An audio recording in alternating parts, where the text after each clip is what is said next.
following sermon was given at Crossroads Bible Church in San Jose, California. To find out more, you can visit us online at www.cbclife.org.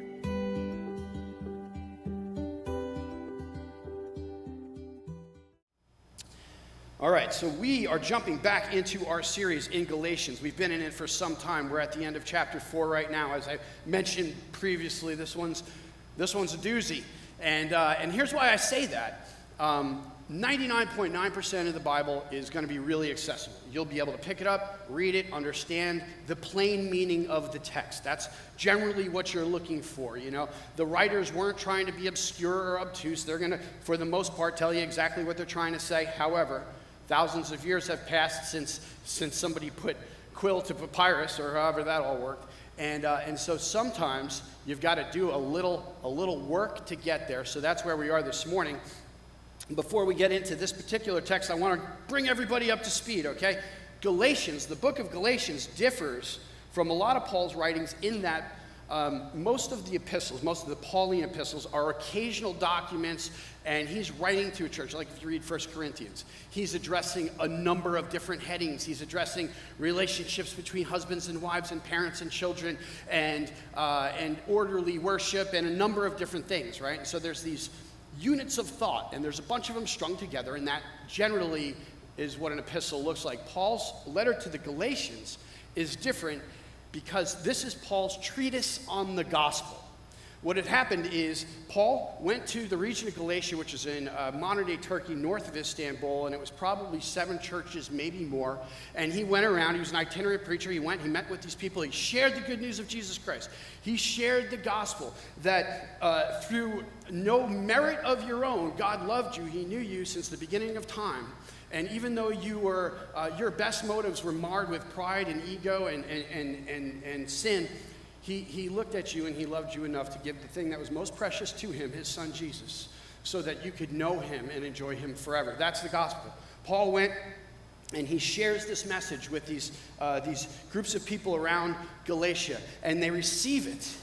And their lives are changed, and churches form, and community is grown. And then we find out earlier in the letter that there were some people, and the text says, from James. Now, this doesn't mean that this was James' theology per se. Rather, they were just kind of like some overzealous, like lieutenants, if you will, and they had taken some liberties with the truth. And Paul finds out about this. And he goes ballistic. He goes bonkers. If you read Galatians, and I want to encourage you, it's only a few pages. You can read the whole book in about 20 minutes. So if you haven't checked it out yet, I want to encourage you to read through it. Read through it several times. And you'll see hanging in the margin, there's equal parts of Paul's just anger and frustration with people because he's shown them the truth, and now they've really quickly adopted another gospel, which we find out in chapter 1 is no gospel at all.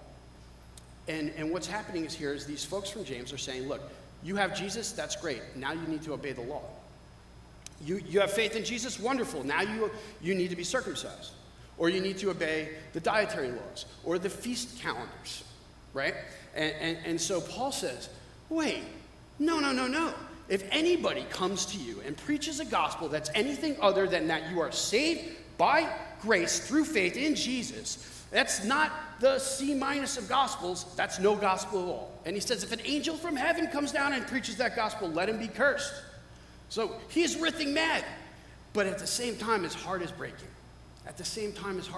Because these are his children. We're about to read this text. These are his children. And they're being led astray.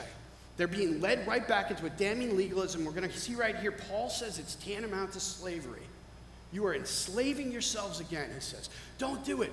Remember the truth. Remember what I taught you. And so now we're in chapter 4 of his letter, and he's making the case from the Old Testament that this is what God had in mind all along.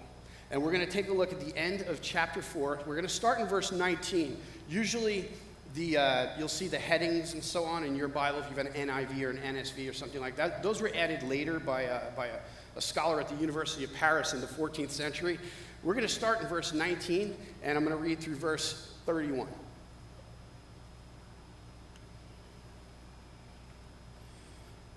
My dear children, for whom I am again in the pains of childbirth until Christ is formed in you.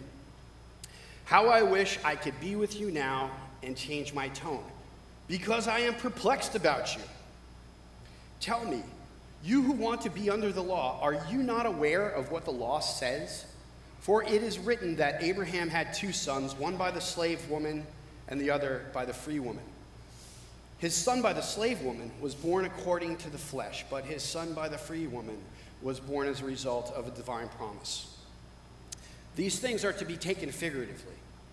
The woman represents 2 covenants. One covenant is from Mount Sinai and bears children who are to be slaves. This is Hagar. Now Hagar stands for Mount Sinai in Arabia and corresponds to the present city of Jerusalem because she is in slavery with her children.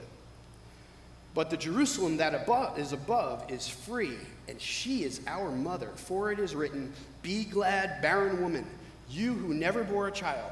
Shout for joy and cry aloud, you who were never in labor, because more are the children of the desolate woman than of her who has a husband. Now you, brothers and sisters, like Isaac, are children of promise. At that time, the son born according to the flesh persecuted the son born by the power of the Spirit. It is the same now. But what does Scripture say? Get rid of the slave woman and her son, for the slave woman's son will never share in the inheritance with the free woman's son. Therefore, brothers and sisters, we are not children of the slave woman, but of the free woman. This is the word of the Lord. This one is a little less self-evident. Okay, so let's dive in here. There's a couple here. This is different. I have a sermon, but before we get to that, we have to do a little class. Okay, so we have a wriggle we have to contend with, and it's right here, and it's in verse 24. Paul says this. He says, "These things are to be taken figuratively." These things are to be taken figuratively. Now, people read this, and throughout the centuries, people have read this and see, what Paul is doing is Old Testament exegesis. He's telling us and he's showing us how you interpret the Old Testament, and you do it figuratively. This is not what Paul's saying. I just want to be clear on that, but this is how it's been kind of taken and misused over the years.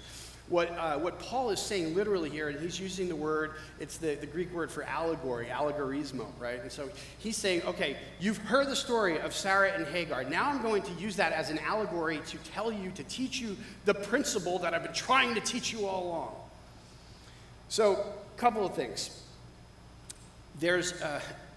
I have lunch with, that's what pastors do.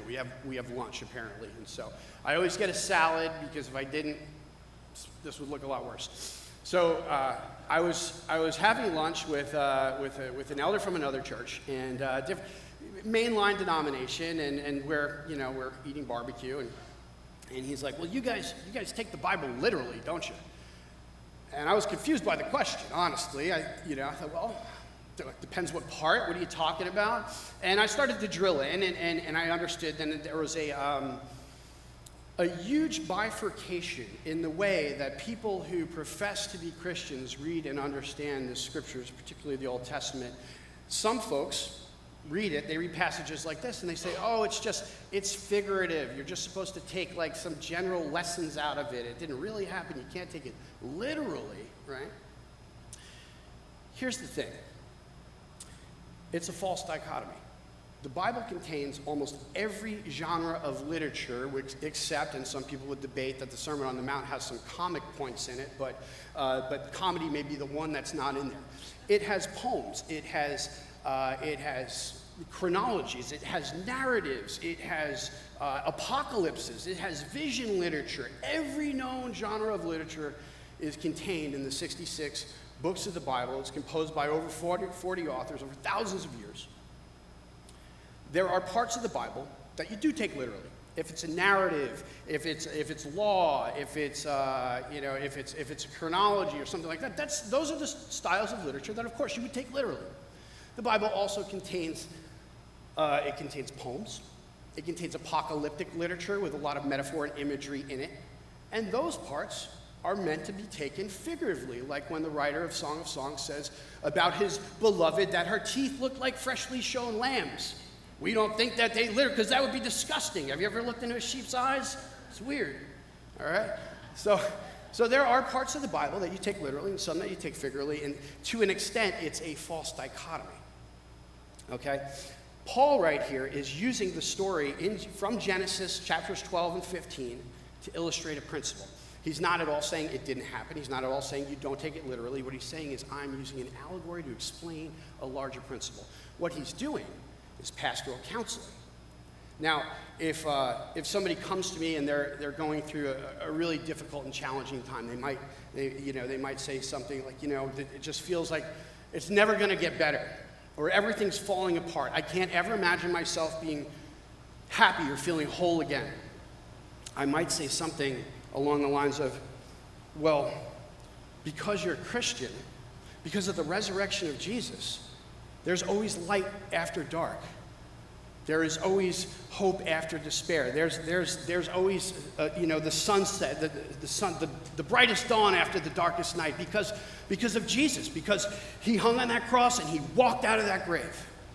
You see what I'm doing? I'm using the story as an allegory to illustrate a principle. It doesn't mean that we're going to look at the crucifixion and the resurrection figuratively, quote unquote, but we're using it to say something, and that's exactly what Paul is doing here. One more point on this. It has been said that the Bible is like a stream that's shallow enough for a child to wade in and deep enough for an elephant to swim in. Some people will read a difficult passage and then not do the work. Like I said, most of the Bible is going to be really easy to understand. You'll pick it up. The vast majority, you'll be able to read it once or twice through and understand what the writer is saying. There are some parts that are challenging. There are some parts that are difficult. You have to extend to God the same courtesy that you hope others would extend to you. If I wrote my wife a letter, and there were parts in it that maybe she had to, actually wrestle with. Does he mean this metaphorically, or does he? Is this literal, or is this figurative, or something like that? You've got to do the work. You've got to do the diligence. And we live in the information age, and this is great because we've got a plethora of resources at our fingertips. I want to encourage you in your study, when someone writes you a letter, when someone loves you very, very much and writes you a letter, you need to understand you have to work. You have to consider it. You have to be thoughtful about it. You have to read it carefully. And don't just read something and say, oh, okay, I think that's what that means, and so I'm just going to go with it. Especially if it's one of these passages that's a little tough. Okay. Class is over. Sermon now. Ready? We've got 2 sons, 2 covenants, and 2 ways to live. 2 sons, 2 covenants, and 2 ways to live. Why is Paul bringing up Sarah and Hagar? Well, the reason, and the most likely reason, and this is what the commentators will tell you, is this was probably what the Judaizers, the people from James, were saying to the Galatian Christians, right? So you see what happened? To be a child of Abraham, and this is what Ryan taught on a couple weeks ago. To be a child of Abraham was a position of great privilege. That was wonderful. If you were ethnically Jewish, you'd been raised from a young age, you'd been going to synagogue, you'd been steeped in the law and the Torah, and you offered sacrifices and you observed the feast calendar. And so that's what made you a child of Abraham. That was a position of tremendous privilege. Pagan culture, the culture of the Galatians, when Paul got there, was astoundingly depraved. Astoundingly depraved. It was, you're talking about first century Near East. They engaged in temple worship, which was, you're talking about orgies, really lascivious type of stuff. And then they engaged in infanticide. Doing a little research for this talk, I came upon some interesting stats. There we have a census from a town in the region of Galatia around the first century, where out of 600 families surveyed, 600 families counted, only 6 of them had more than one daughter. Only 6 of them had more than one daughter. The average family in that place and time, it was seven boys to a single daughter, because if you had a daughter, frequently you would just take them out and bury them. These people were killing children, and they were having sex in the street when Paul found them. That's what they came out of. Now, when you come out of that and you go, and now you receive Jesus, and Paul tells them, what does he tell them? He's like, now because of your faith, you've been made clean. You can now stand before God, not based on your behavior. Oh, no, because that was deplorable. But because of Jesus, you can now stand before God. And what happened was, these other folks came in and they said, oh, that's great, you believe in Jesus, but you're not a child of Abraham. No, we've been working on that our whole lives, you see. We've been offering sacrifices, and we've been memorizing Torah, and we've been observing the feast calendar, and observing the cleanliness rituals, and we've been working at this our whole lives to be children of Abraham. That's cute that you believe in Jesus, but you're not a child of Abraham. You're not. That you haven't quite arrived yet. And then there's shame. And then there's shame. And this is what happens to the Galatians. They're like, wait, what if it's true? What if it's not just Jesus? What if it's Jesus plus these other things? What if I actually have to somehow atone for all that sin, and maybe I'm not completely wiped clean and not completely forgiven, and the doubt starts to creep in, and then all of a sudden, and when we see this, Paul says in chapter 2 that they are out of line with the gospel. They are off course. Probably the best illustration, you get a lot of kids' movies with me right now. That's just where I am, okay? The Lion King. So they just remade it. I still like the animated one better. There's that classic scene where Simba ends up like falling into a ravine and almost gets run over by like wildebeests. Those you guys remember what I'm talking about, right? And then Mufasa ends up getting killed, his dad. And then Scar, who's Uncle Scar, right? He's played by Jeremy Irons.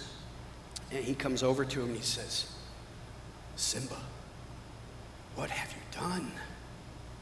And that's the pivot point to the movie, and you realize that that's the rub, that's the tension, and it absolutely destroys this little kid's life because now this malevolent character has kind of put that shame on him.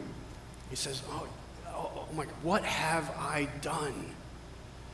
And that's the voice that Satan whispers to all of us. What have you done? You're no child. You couldn't be a child of Abraham with everything you've done, everything you've seen, the stuff that exists between your ears. There's no way that you could merit God's mercy. There's things you need to do. You need to atone for this somehow. When the Galatians came to Christ, Paul didn't stick around that long. He was moving around, and they were incredibly ashamed of it. And then Paul comes back and he says, look, there were two sons. And he appropriates this Old Testament image. And he says, and those of you who know what the story, let me just recapitulate it a little bit. This is back in Genesis, again, Genesis chapter 12 and 15, you can read it. Abraham receives a promise from God. He says, I'm going to bless you and increase your descendants are going to number the stars in the sky. I'm going to make you a great nation. And this was perplexing because him and his wife were old. In fact, the text says Sarah was very old and that she was beyond the age of having children. And she laughed at it. What Paul is saying here is this. And so what happened? Sarah and Abraham, they conspired together. They said, well, we're really old, and God said we're supposed to have a family. So rather than just kind of wait in expectant faith, they decide to take matters into their own hands and try to save themselves through their own efforts. And what they did, and this is, I know we look at it as somewhat reprehensible, but in that place and time, it was perfectly legal for you to take, and Hagar was Sarah's slave. So Abraham lies with Sarah, they conceive, they have a child. Now, I don't want to be crass here, but it doesn't take a whole lot of faith to get a young, beautiful woman pregnant. That, and Paul is saying this here, he's saying, that is salvation by works. Abraham and Sarah, they had a promise from God, but they doubted the promise. They didn't think that God was going to deliver them and give them an offspring and a legacy and a heritage. They said, okay, well, that promise is really good, but we're going to try to do this out of our own efforts, so we're going to broker this deal, and you're going to get this slave girl pregnant, and that's how our descendants are going to number the stars in the sky. And then, much to Sarah's surprise, she ends up getting pregnant at a very old age with Isaac. And this baby was not the result of human effort. This baby was the result of a promise. It was the result of mercy. It was an unbridled miracle, and is here representative of God's grace. And what is Paul saying? He's saying, look, you're not the child of the slave woman, you're the child of the free woman. Don't go back to that. And so he's appropriated that metaphor to say, Ishmael, he was born from ordinary means. That's salvation by works. That's the old covenant. But Isaac, he was born because of a promise, because of faith. That's the new covenant. It's not something that you're going to do on your own. You don't do a whole bunch of things and cobble together a resume and take it to God and say, now look, you owe me. Where's your blessing? No.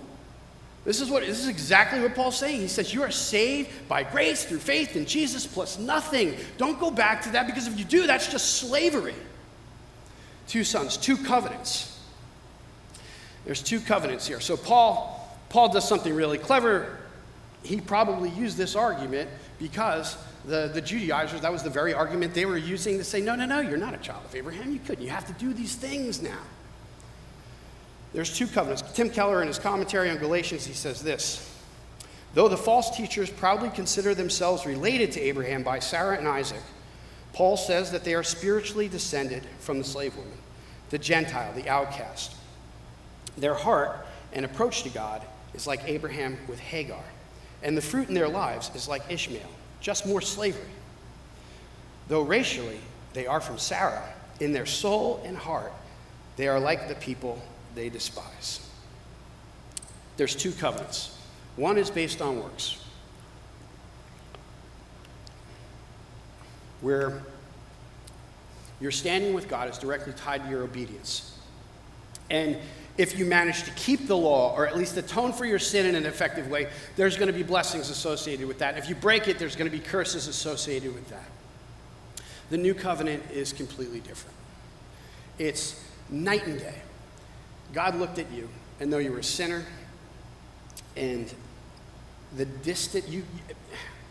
and when you first, I remember when I first came to God, I thought, I'm not that bad. And the minute I started to begin to understand just a little bit of who Jesus was, I realized how much distance separated me from him. And when you realize that Jesus covers that distance, he covers the entire expanse of it at the price of his own body and his own blood, well, now that's completely different. There's nothing you did to earn or deserve that. Something was given to you. The word grace is the Greek word charis. It literally means gift. Something was given to you.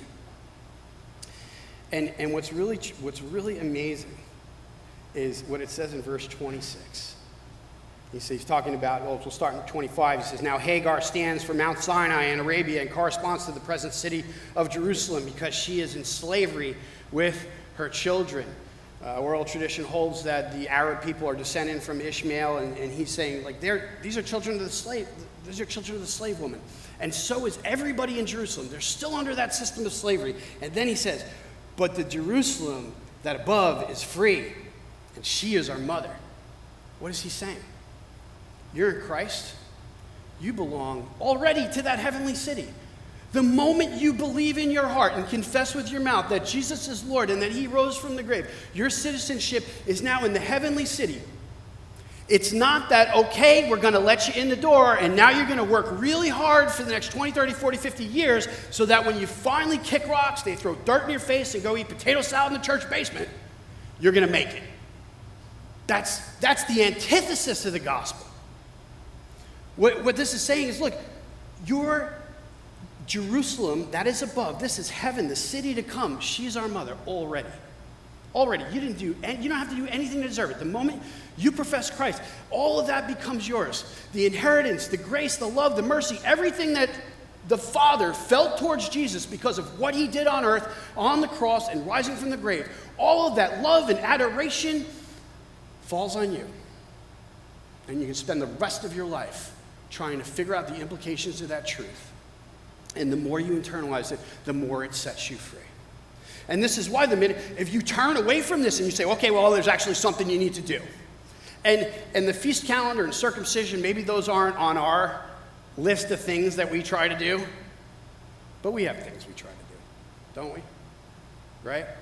Well, it's your church attendance. It's your generosity. It's are you volunteering enough? Did you check all the boxes?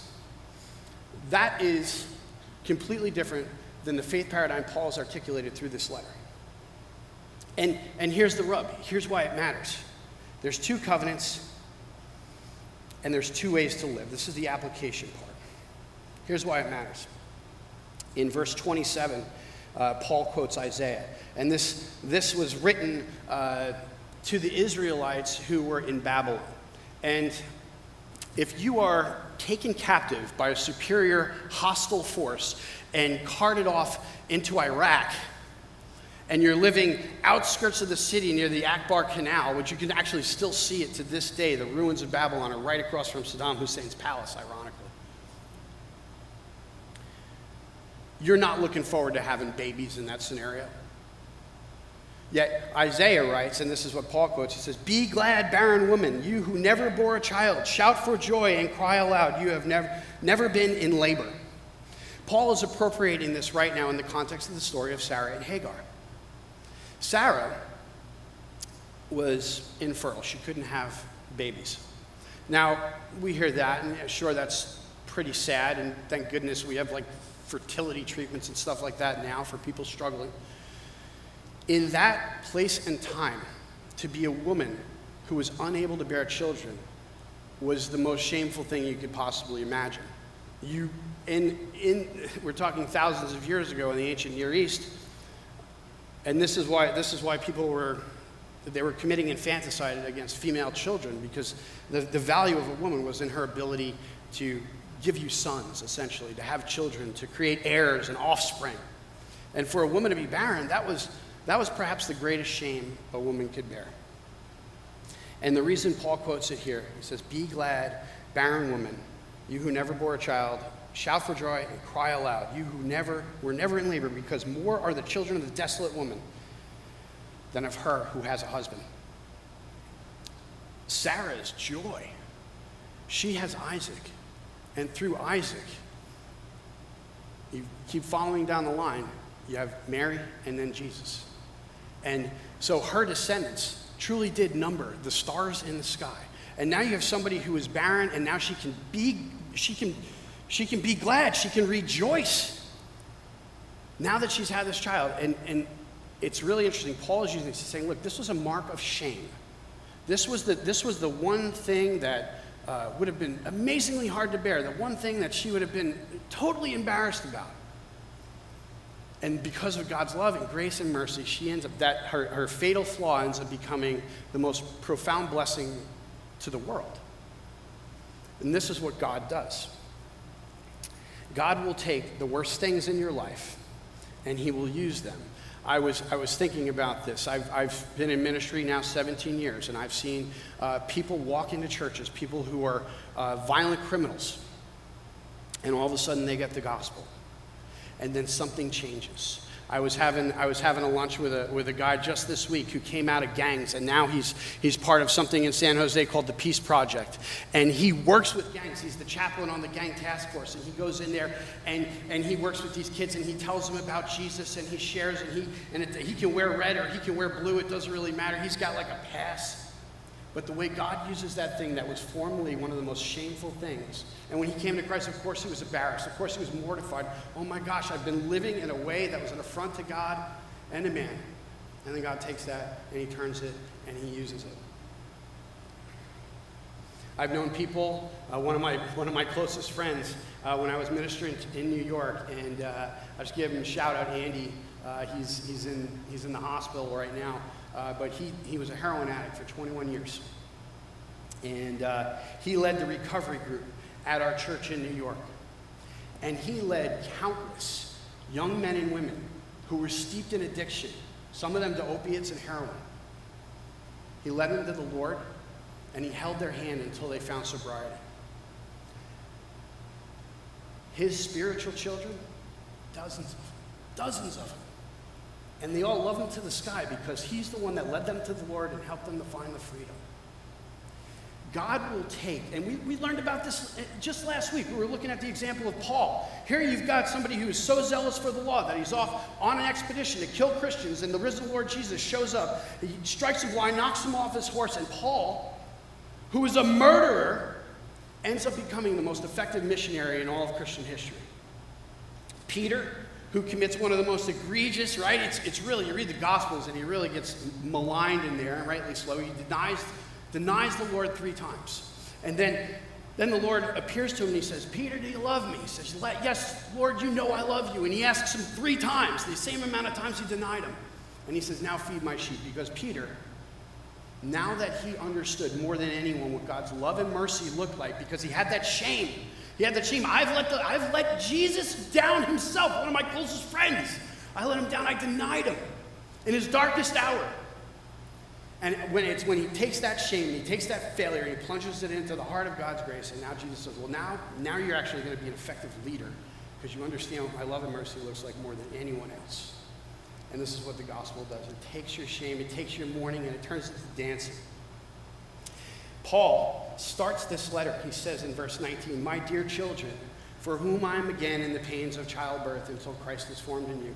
Paul is a refugee and a bachelor.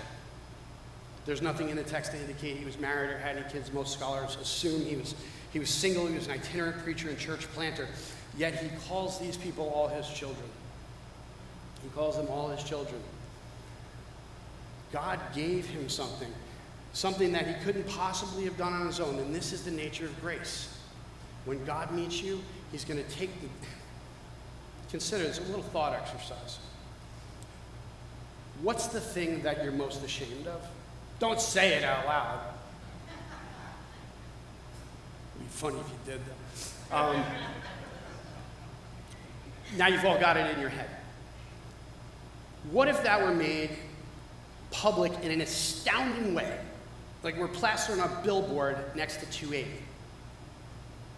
What if your deepest, darkest, secret sin was suddenly on display for everybody to see? Can you imagine the shame? Can you imagine your personal embarrassment?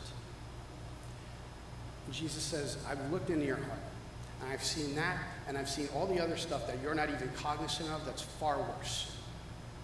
And I love you. I love you despite all of that. And I love you so much that I'm going to make you clean, and I'm going to do it with my blood.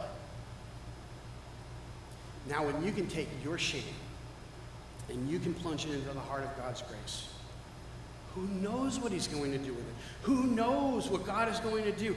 If you can surrender that part of you, I'm standing before you, ex-violent criminal. Okay, people? The Lord can use me. He can use all the crazy stuff that you've done, that you've seen. And when you can plunge your inadequacies and your shortcomings and your shame into the heart of God's love and mercy, he's going to do something inordinate with it, something you couldn't possibly comprehend, not this side of heaven. I was thinking about how best to illustrate this, and there's a part of the Great Divorce, and I couldn't remember if I quoted it here or not, and I asked a bunch of you, and you couldn't remember either, so I'm going to quote it again.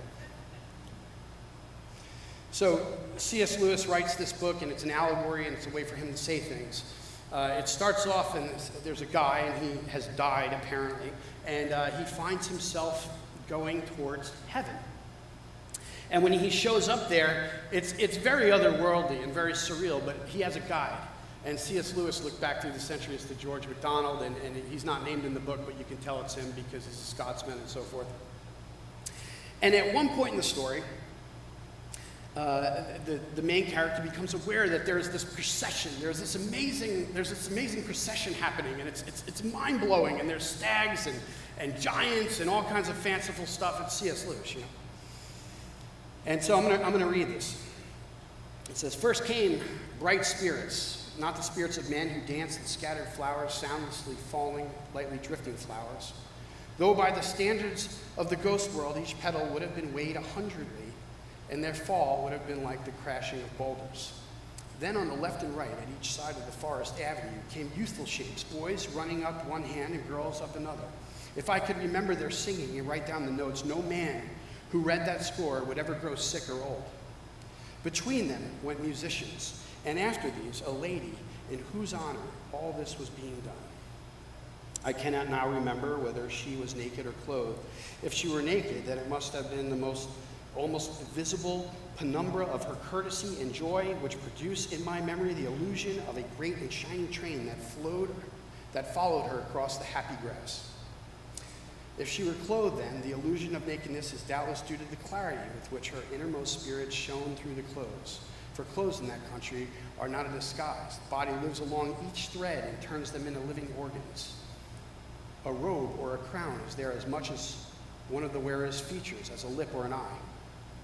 But I have forgotten, and only partly do I remember, the unbearable beauty of her face. Is it? Is it? I whispered to my guide. No, not at all, said he. It is someone you'll have never heard of.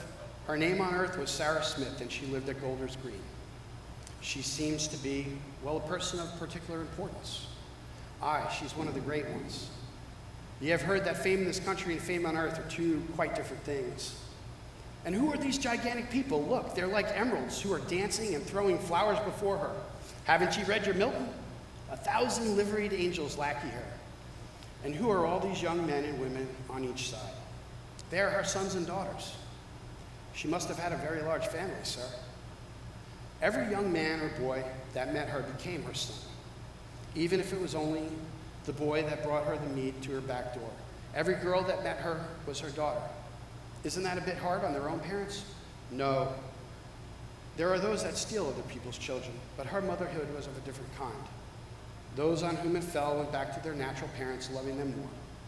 Few men looked on her without becoming, in a certain fashion, her lovers, but it was the kind of love that made them not less true, but truer to their own lives.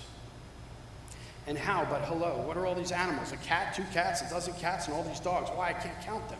And the birds and the horses, they are her beasts. Did she keep a sort of zoo? I mean, this is a bit much.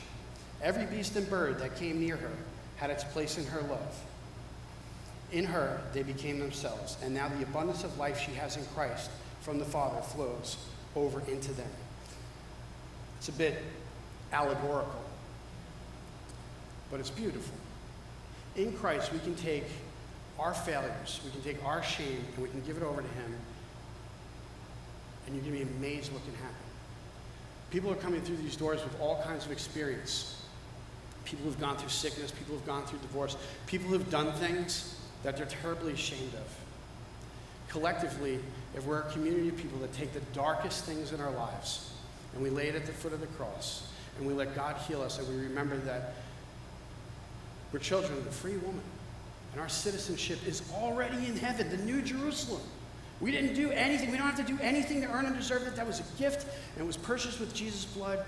And when you can weave that into your heart, your life's going to be different. And when you hear the voice say, "What have you done?" you're going to remember that was all paid for on the cross. There's nothing else. There's nothing you can do to make God love you anymore. There's nothing you can do to make Him love you any less. His love for you is perfect and it is beautiful. This is God's word. Father, thank you for your word today, Lord. In Jesus' name, Father, I pray that you would help us to appropriate this as a community, as people.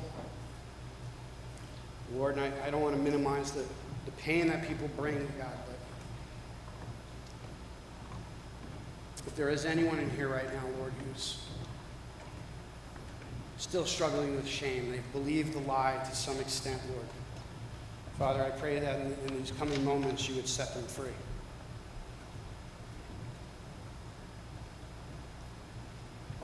It's impossible to count the cost, Lord, but we love you for loving us that much that you gave Jesus, the most precious thing, to see us go free, Father. We thank you for your word. Thank you for your spirit. It's in Christ's name we pray.